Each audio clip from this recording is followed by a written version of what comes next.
Hello students, my name is angel और इस video के अंदर हम करने वाले क्लास 6th का हिस्ट्री का चैप्टर नंबर 10 जो कि है ट्रेडर्स, किंग्स एंड पिलग्रिम्स। इस वीडियो के अंदर हम स्टूडेंट्स डिस्कस करने वाले हैं कि ट्रेडर्स, किंग्स और पिलग्रिम्स का क्या रोल है हमारी हिस्ट्री में, हमारे एशियन इंडिया की हिस्ट्री में। सो स्टूडेंट्स, सबसे पहले हम स्टार्ट करते हैं जर्नी एट द मार्केट।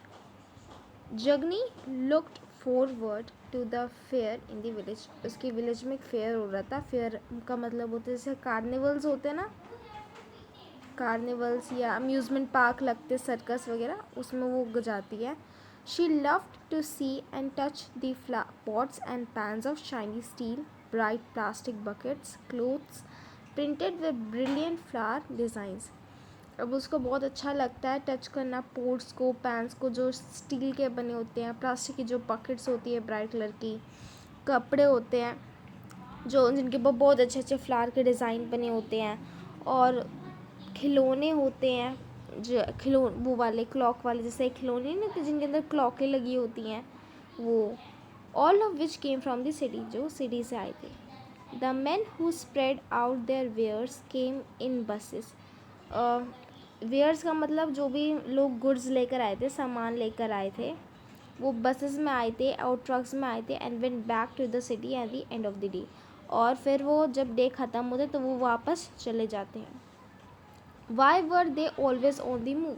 अब वो सोचती कि जो ट्रेडर्स होते हैं ये तरह ट्रैवल क्यों करते हैं जो सामान लेकर आए थे। She wanted. Her mother explained that they were traders, people who brought things where they were made and sold them elsewhere. अब उसकी मम्मी उसको समझाती कि ये लोग ट्रेडर्स हैं, ये एक सामान खरीदते हैं जहाँ से वो बनी होती है और फिर उनको दूसरी जगहों में जाके बेचते हैं।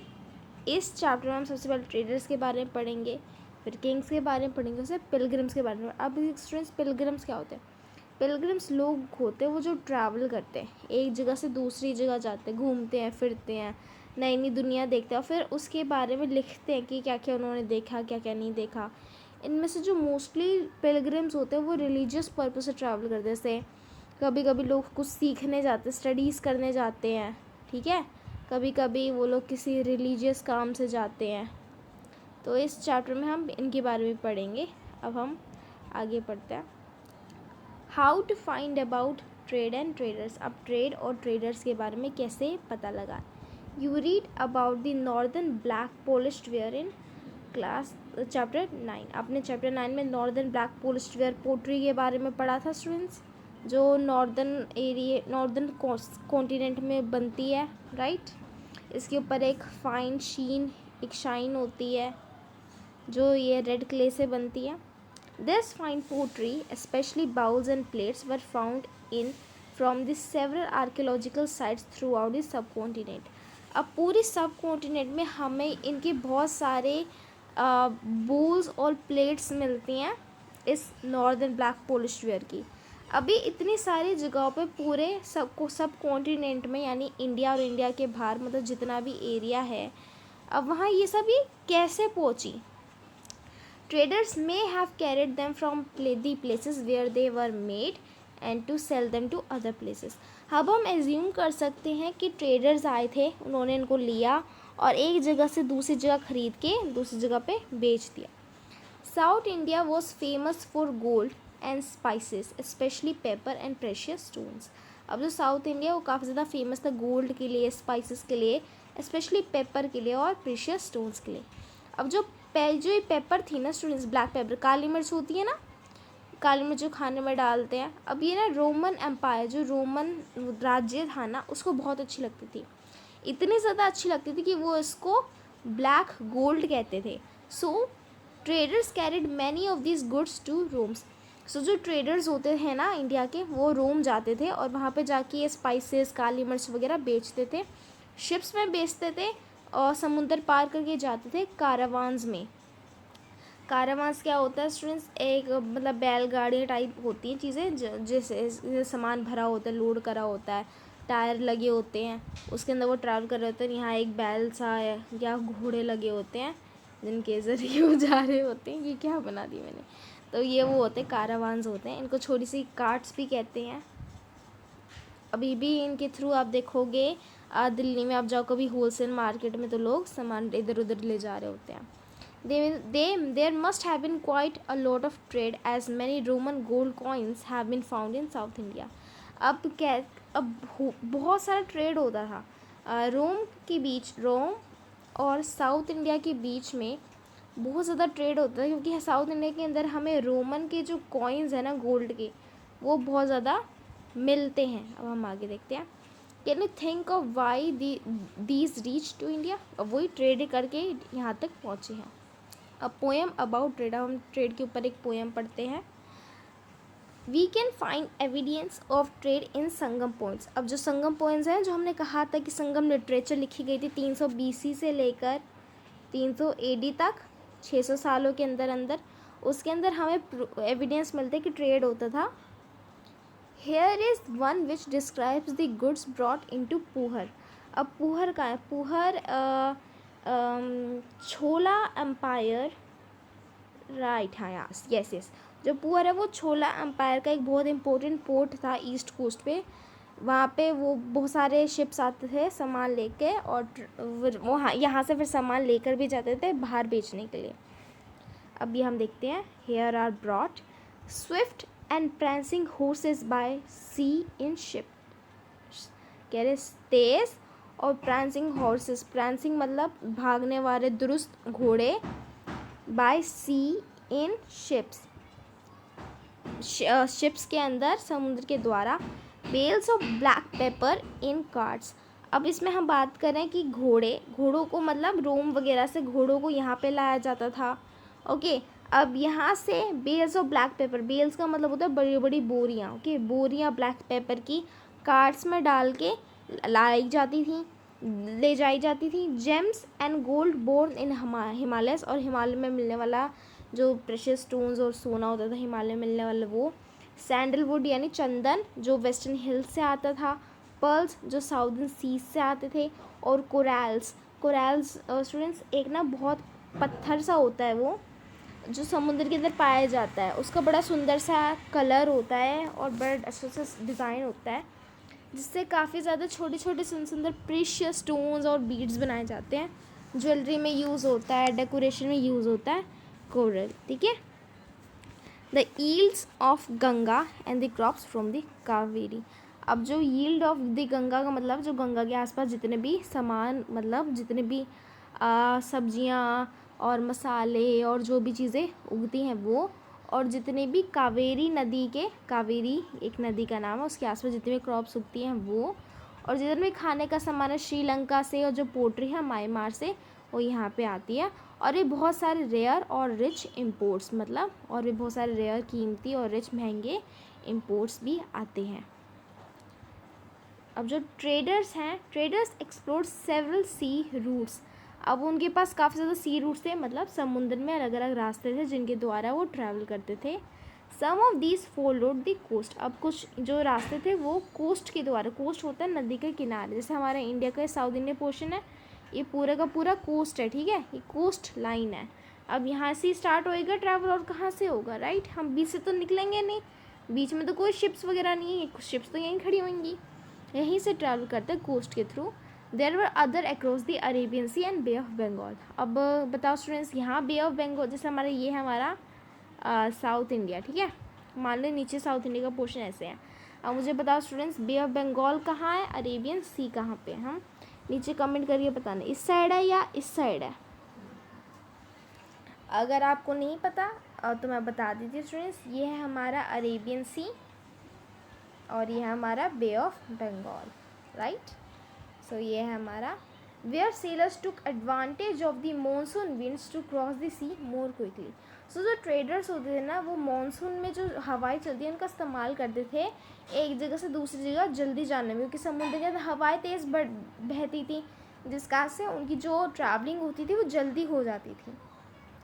एक रास्ता है एग्जाम्पल में दिया हुआ है कि अगर उनको वेस्टर्न कोस्ट, अब वेस्टर्न कोस्ट का कौन सा है यहाँ पे, ये है वेस्टर्न कोस्ट हमारा, ये वेस्टर्न कोस्ट. ओके, जैसे ये हमारा ये पूरा इंडिया है, ये हमारा पूरा साउथ इंडिया, ये वेस्टर्न कोस्ट है. तो अगर उन्हें वेस्टर्न कोस्ट में निकल आना था यहाँ पे, ये साउथ कॉन्टिनेंट के, तो वहाँ पे ईस्ट अफ्रीका से।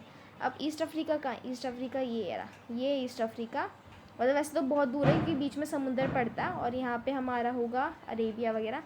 तो वहाँ से यहाँ आने के लिए वो लोग साउथ वेस्ट मानसून विंड्स का इस्तेमाल करते थे, उनके थ्रू जो उनकी शिप्स थी वो आती थी यहाँ पे, उस हवाओं के द्वारा जल्दी से पहुँच जाती थी।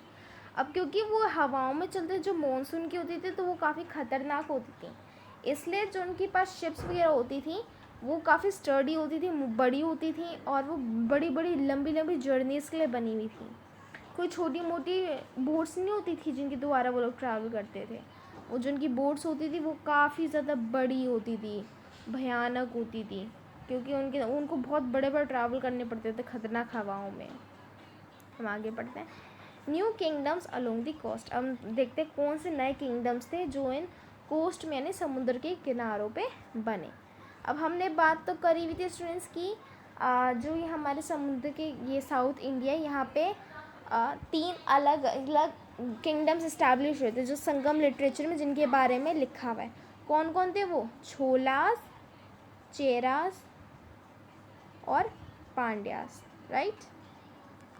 ये 3 एम्पायर थे जो खड़े हुए थे स्टूडेंट्स साउथ इंडिया में संगम लिटरेचर के दौरान 300 BC से 300 AD के बीच तक।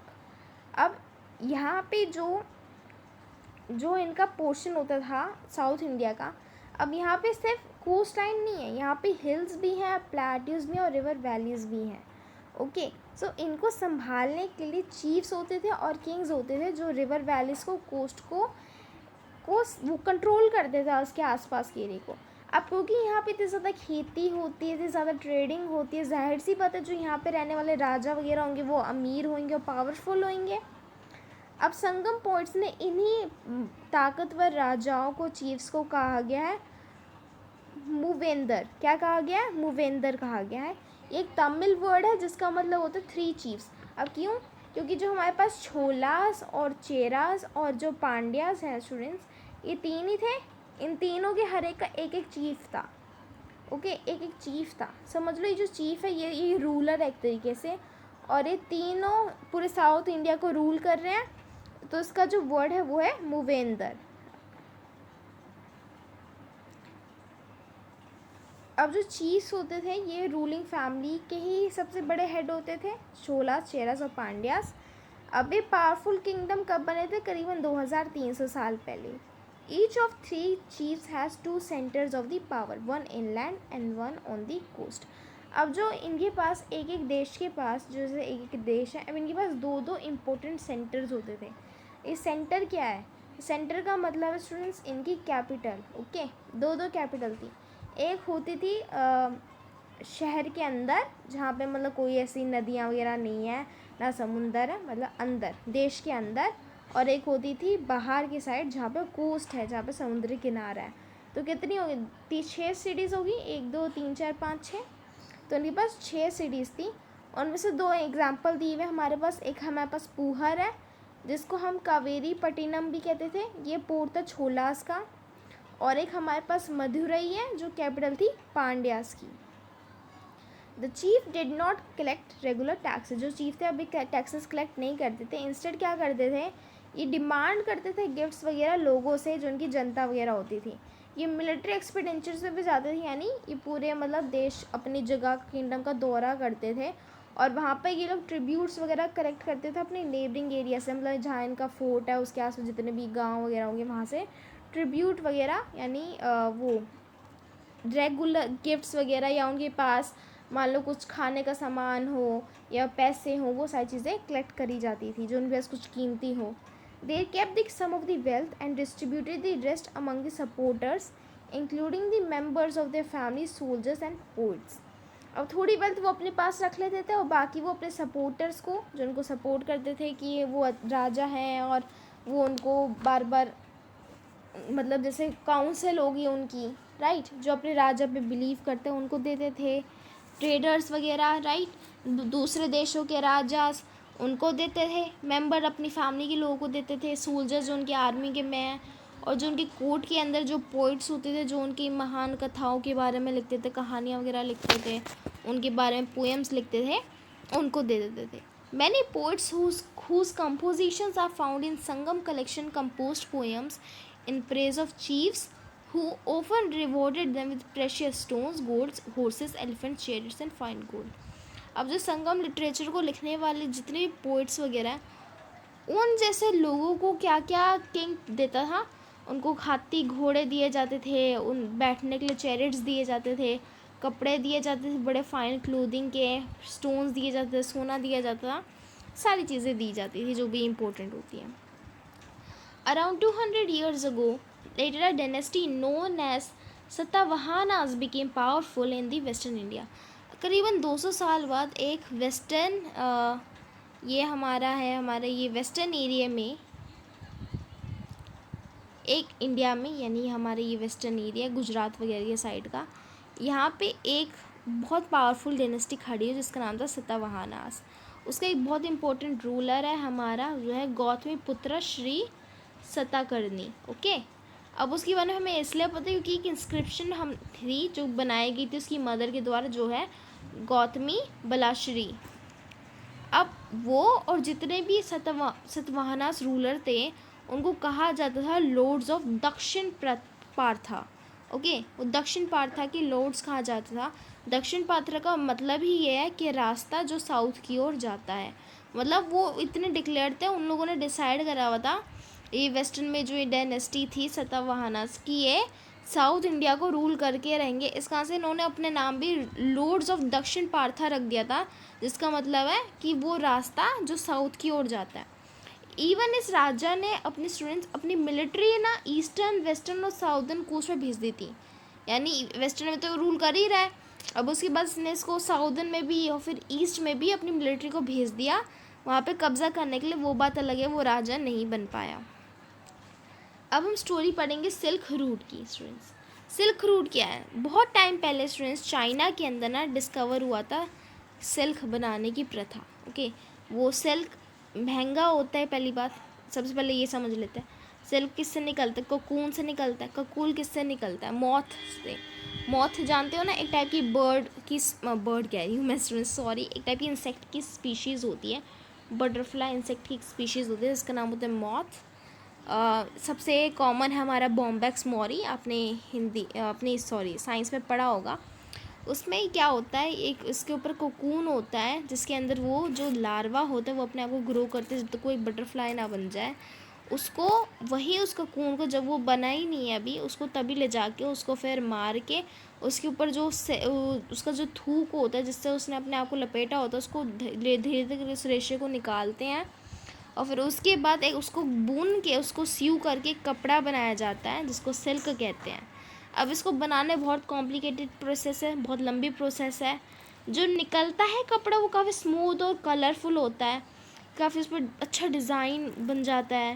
ठीक है, जिस तरीके से उसको बुना जाता है काफ़ी उसका स्मूथ टेक्सचर होता है. इसको मखमली जिसको कहते हैं. इसका से वो इतना महंगा बिकता है और लोगों को बहुत अच्छा लगता है.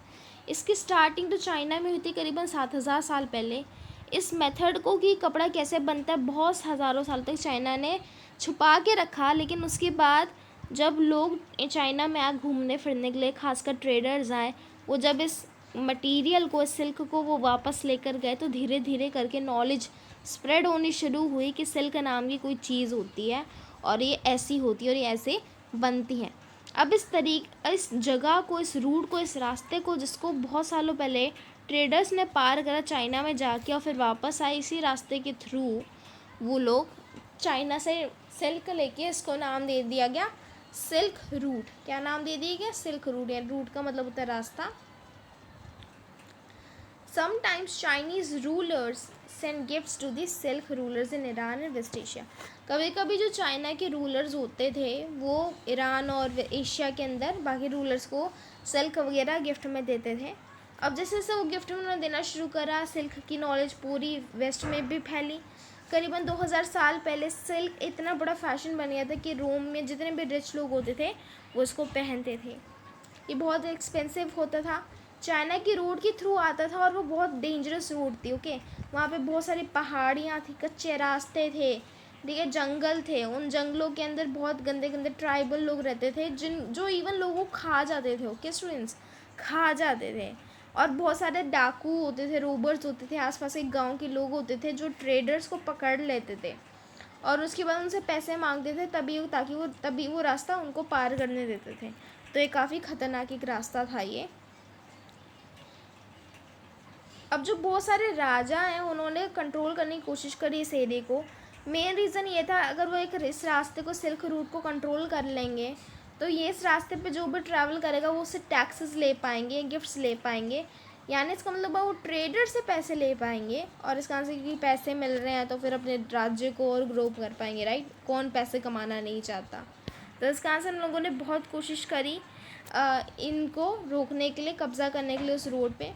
उन्होंने कहा कि रिटर्न में अगर उनको वो टैक्सेस देंगे या कुछ प्रोवाइड करेंगे ये चीज़ें, तो जो ट्रेडर्स हैं वो उनको मदद करेंगे ताकि वो सेफली रास्ते को पास कर पाए और कोई भी रोबर्स, चोर, ट्राइबल ग्रुप, कुछ भी बेकार के लोग उन पर अटैक वगैरह ना कर पाए। The best known of the rulers who controlled the silk route over the Kushanas. सबसे अच्छे रूलर्स जिन्होंने सिल्क रूट को कंट्रोल करता वो थे खुशानास। खुशानास मौर्य डायनेस्टी के लास्ट रूलर्स थे। उसके बाद मौर्य डायनेस्टी पूरी तरीके से डिसअपेयर हो जाती है। उन्होंने करीबन 2000 साल पहले सेंट्रल एशिया और नॉर्थ वेस्ट इंडिया पे रूल करा था। अब दो मेजर सेंटर थे पावर के खुशानास की, जो थे पेशावर और मथुरा। तक्षशिला भी था इनके किंगडम में।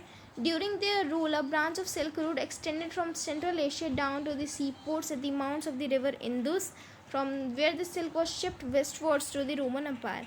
अब इनका एक बहुत बड़ा सा रास्ता था जो सेंट्रल एशिया के द्वारा, इंदुस के द्वारा, और फिर इस बार वेस्टवर्ड में जाके सीधा रोम पे ख़त्म होता था।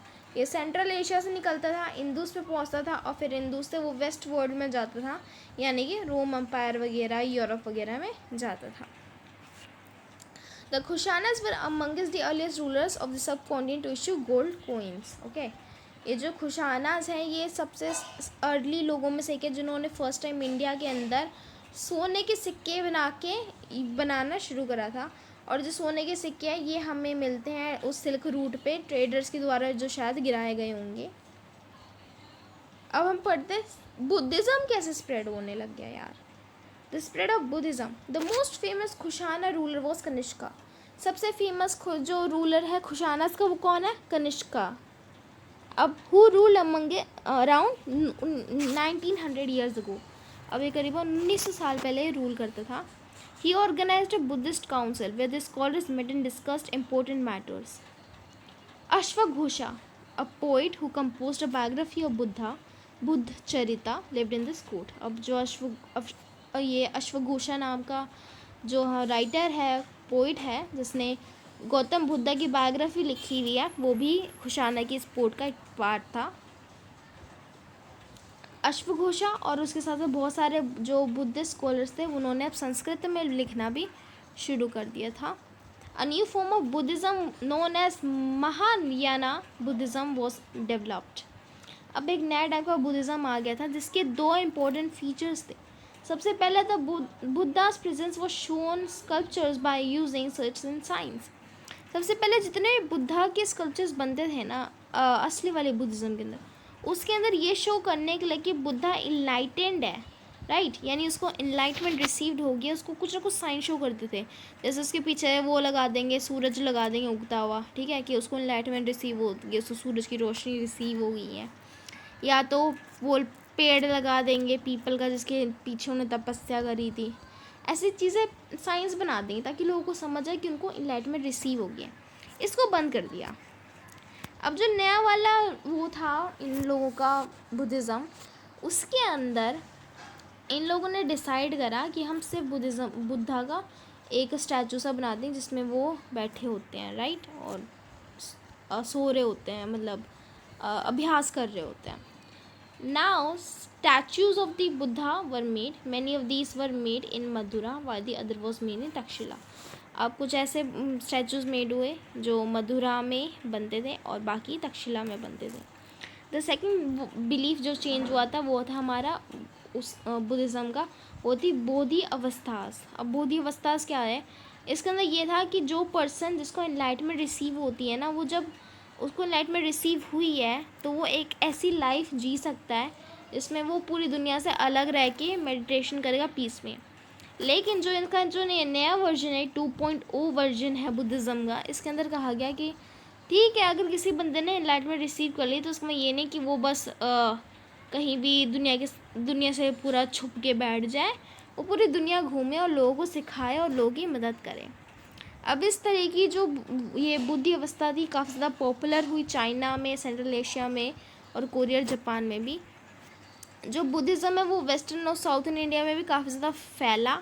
इसके लिए काफ़ी ज़्यादा केव्स वगैरह बनवाई गई राजा रानियों के द्वारा, मर्चेंट्स के द्वारा, फार्मर्स के द्वारा। अभी वेस्टर्न घाट्स में जितने भी एरियाज थे वहाँ पे ये बनाई गई केव्स के अंदर उनकी, वेस्टर्न घाट्स की। अब जो रोड्स थी वो वेस्टर्न घाट्स की पोर्ट्स वगैरह को कनेक्ट करती थी सिटीज़ से वगैरह वगैरह, ताकि मतलब जो भी वहाँ पे अभ्यास करने जा रहे हैं, जो भी केव्स में रहने जा रहे हैं, वो बाद में निकल पाए तो घूम फिर पाए वगैरह वगैरह, शायद इस कारण से इंजॉय करने के लिए। अब शायद यहाँ ट्रेडर्स भी रुकते होंगे, जैसे जैसे वो यहाँ घूमने फिरने जब वो ट्रेडिंग करने जाते होंगे तो शायद वो मोनास्ट्रीज की जो केव्स वगैरह हैं इनके अंदर भी रुकते होंगे। Buddhism also spread south eastward, Sri Lanka, Myanmar and southern parts of south Asia including Indonesia. अभी बुद्धिज़्म इन जगहों पे भी काफ़ी ज़्यादा फैला, और इन जगह पे जो बुद्धिज़्म का पुराना वर्जन था जिसमें ये दोनों चीज़ें इंक्लूड नहीं थी, जो ये नई चीज़ें इन्होंने करी हैं, वो ज़्यादा पॉपुलर था। अब the quest of pilgrim, as trader journey to distant lands in caravans and ships, pilgrim often traveled with them। जब ट्रेडर्स वगैरह एक जगह से दूसरी जगह जा रहे होते थे तो उनके साथ पिलग्रिम भी जाते थे। अभी पिलग्रिम कौन होते हैं? पिलग्रिम वो लोग होते हैं जो जर्नीज लेते, घूमते फिरते दुनिया देखते हैं, मोस्ट ऑफ टाइम वर्शिप करने के लिए या रिलीजियस पर्पस से, लेकिन वो घूमने फिरने से इंजॉयमेंट के लिए भी जा सकते हैं, सिर्फ लिखने भी जा सकते हैं, सिर्फ इस कारण से जा सकते हैं कि उनको घूमना फिरना इंजॉय करना, दुनिया देखनी है, या वो स्टडीज़ के पर्पस से भी जा सकते हैं। The best known of these are Chinese Buddhist pilgrims. अब इनके पास हमारे सबसे इम्पोर्टेंट एग्जाम्पल्स हैं चाइनीज़ के पिलग्रिम्स वगैरह, जो कि है Faxian who came to the China subcontinent about 1600 years ago, और जुआनजैंग जो करीबन 1400 ईयर अगो आया था। उसके बाद हमारे पास आईक्विंग जो करीबन 50 साल बाद आया जुआन जैंग के, और उसके बाद ये लोग आए यहाँ पे इंडिया के अंदर बुद्धा की लाइफ को जानने के लिए, समझने के लिए, और उसकी मोनास्ट्रीज़ में घूमने फिरने के लिए, कि वो देखने के लिए कि वो कैसी हैं। Each of this Pilgrim left an account of the journeys. अब इन लोगों ने अपनी सारी जितने भी इन्होंने घूमा फिरा जर्नीज़ करी, उसके बाद उन लोगों ने इसका अकाउंट लिखा कि उनको कितना मज़ा आया, कितना ख़तरनाक था, कितना डरावना था, उन्होंने कितने जानवर देखे, राइट। ये सारी चीज़ें भी उन लोगों ने बनाई। अब उसके बाद जो जुआनजैंग है जो चाइना आया था, जब वो वापस गया तो उसके साथ वो अपने घर, तो वो बुद्धा का एक स्टैचू लेकर आया जो गोल्ड, सिल्वर और चंदन का बना हुआ था। और उसके बाद 600 से ज़्यादा मैन्यूस्क्रिप्ट्स थी जो करीबन 20 घोड़ों पे बंधी हुई थी। 50 जो मैन्यूस्क्रिप्ट्स थी वो पानी के अंदर बह गई जब वो इंदूस के द्वारा वापस जा रहा था, और जो बाकी की बची हुई करीबन 550 है उसको उसने अपनी पूरी ज़िंदगी लगा दी उसको संस्कृत से चाइनीज़ में ट्रांसलेट करने में। अब हम नालंदा के बारे में पढ़ते हैं। अब जो नालंदा है ये इंडिया की सबसे पुरानी यूनिवर्सिटी है और वर्ल्ड की सबसे पुरानी यूनिवर्सिटीज़ में एक है। ये कहाँ है? बिहार के अंदर है। यहाँ पे बुद्धिस्ट मोनास्ट्रीज़ वगैरह थी, लोग यहाँ पे आते थे, सीखने आते थे बुद्धिस्ट तौर तरीके, वो सीखने आते थे कि लाइफ का मीनिंग क्या है, फ़िलासफ़ी वगैरह की यहाँ पे बहुत बातें होती थी। यहाँ पे फिजिशियन वगैरह चीज़ें भी सिखाते थे, राइट। ये एक यूनिवर्सिटी थी, ठीक है। तो जो यूनिवर्सिटी में कॉलेज में जो चीज़ पढ़ाई जाती है वो भी यहीं पे पढ़ाई जाती है। यहाँ पे जो गुरु शिष्य का एक बहुत अच्छा रिलेशन होता था, हम लोग एक दूसरे से यंग बूढ़े सब लोग के साथ में मिलकर चीज़ें डिस्कस करते थे, आंसर्स वगैरह एक दूसरे को बताते थे और चीज़ें समझने की कोशिश करते थे। The beginning of Bhakti movement. So this was also the time when the worship of certain deities which became a central feature of later Hinduism gained in importance. अब एक मूवमेंट स्टार्ट होता है हिंदुज़म में, जिसके अंदर लोगों ने decide करा कि वो एक सर्टेन डेटी को सबसे ज़्यादा इम्पोर्टेंस देंगे, और वो डेटी होगी जिसको भी जो भी बंदा चूज़ करना चाहता है उसको वो करे। इसमें डेटीज थी जैसे कि शिवा, विष्णु और गॉड जैसे कि दुर्गा वगैरह। दिस डेटीज वो वर्शिप थ्रू भक्ति, एक तरीका था ये भक्ति जिसमें हम देखते हैं an idea that became very popular at this time. Bhakti is generally understood as a person devotion to his or her chosen deity. एक पर्सन का डिवोशन, एक पर्सन का प्यार, उसका आदर और सत्कार किसी एक चूजन करी हुई डेटी के ऊपर। एनीबडी वेदर रिच और poor belonging to so called high और low caste men women could follow this path of bhakti, कोई भी इसका पार्ट बन सकता था। The idea of bhakti is present in Bhagavad Gita, sacred book of Hindus, which is included in Mahabharat. अब जो भक्ति है ये एक आइडिया है जो भगवत गीता में प्रेजेंट है, जिसके अंदर जो कृष्णा होता है वो अर्जुन से कहता है कि तो अगर तुम अपने सारे धर्म को छोड़ दोगे और मेरे अंदर रिफ्यूजी लोगे या मेरे पास आओगे, तभी तुम जितने भी इस दुनिया के अंदर पाप है उससे तुम्हें छुटकारा मिल पाएगा। अब जो आइडिया भगवत गीता में मेंशन था ये धीरे धीरे करके पूरे कंट्री में बहुत पॉपुलर हुआ। Those who followed the system of भक्ति emphasised devotion and individual worship of goddess and goddesses rather than the performance of elaborate sacrifice। अब इस सिस्टम ने बहुत ज़्यादा एम्फेसाइज करा कि हम किसी एक सिंगल डेटी को वर्शिप करें रैदर दैन हम सेक्रीफाइसेस करें और बेकार के रिचुअल्स करें। उससे लोग हटना चाहते थे। According to this system of belief, if a devotee worship the chosen deity with pure heart, the deity will appear in the form in which he or she may desire. So the deity could be thought of as human being, lion, tree, or any other form. Once this idea gained acceptance, artists made beautiful images of these deities. अब इसमें एक idea था कि तुम जिस भी deity को choose करोगे और वो पूरे अपने सच्चे मन के साथ उनको वर्शिप करोगे तो वो पता नहीं किसी भी फॉर्म में तुम्हारे पास आ जाएंगी, चाहे वो चींटी हो, चाहे वो हाथी हो, चाहे वो घोड़ा हो, चाहे वो पेड़ पौधे हो, और फिर उसके बाद तुम उनको मानते रहो। राइट, ये पूरा idea students. I am sorry students, पर मुझे समझ नहीं आती ये चीज़ें। राइट, आप पढ़ो ये सब बस, ठीक है। कम्स फ्रॉम द संकीर्तन भज, जिसका मतलब divide and share. This idea suggest intimate two way relationship between the deity and the devotee. Bhakti is directed towards Bhagvat, which is often translated as God, but also means one who possesses and shares bhaga, literally good fortune or bliss. The devotee known as Bhakta or Bhagvata shares his or her chosen deity bhaga. इसका मतलब students ये है कि ये भक्ति मतलब दो relationships का मतलब है, दो मतलब गॉड और इन नॉर्मल बंदे के बीच में। अब जो भी बंदा होता है, जो भी गॉड डेटी होती है, अगर ये बंदा नॉर्मल बंदा उससे सच्चे मन से प्यार करे या उसको डिवोट करे तो जो अपनी फॉर्च्यून का वो जो आधा पार्ट है ना, वो मतलब अगर वो गॉडेस किसी भी या गॉड है तो अपनी जो फॉर्च्यून है, जो उनका इतना ताकत वगैरह, उसका वो आधा पार्ट उस बंदे के साथ शेयर कर पाए। राइट, ये पूरा भक्ति का हमारा कॉन्सेप्ट है। अब क्योंकि ये आइडिया स्टूडेंट्स बहुत बिकॉज जितने भी भगवान वगैरह थे काफ़ी ज़्यादा स्पेशल थे, इनकी इमेजेस को लोग अपने घरों के अंदर रखते थे, सजा के लगते थे, टेम्पल्स बनाते थे। अब जो भक्ति है इसने काफ़ी ज़्यादा स्कल्पचर्स, आर्ट, पोइट्री, आर्किटेक्चर में काफ़ी ज़्यादा रोल प्ले करा है। सो हमारा पूरे चैप्टर स्टूडेंट्स कंप्लीट हो जाता है।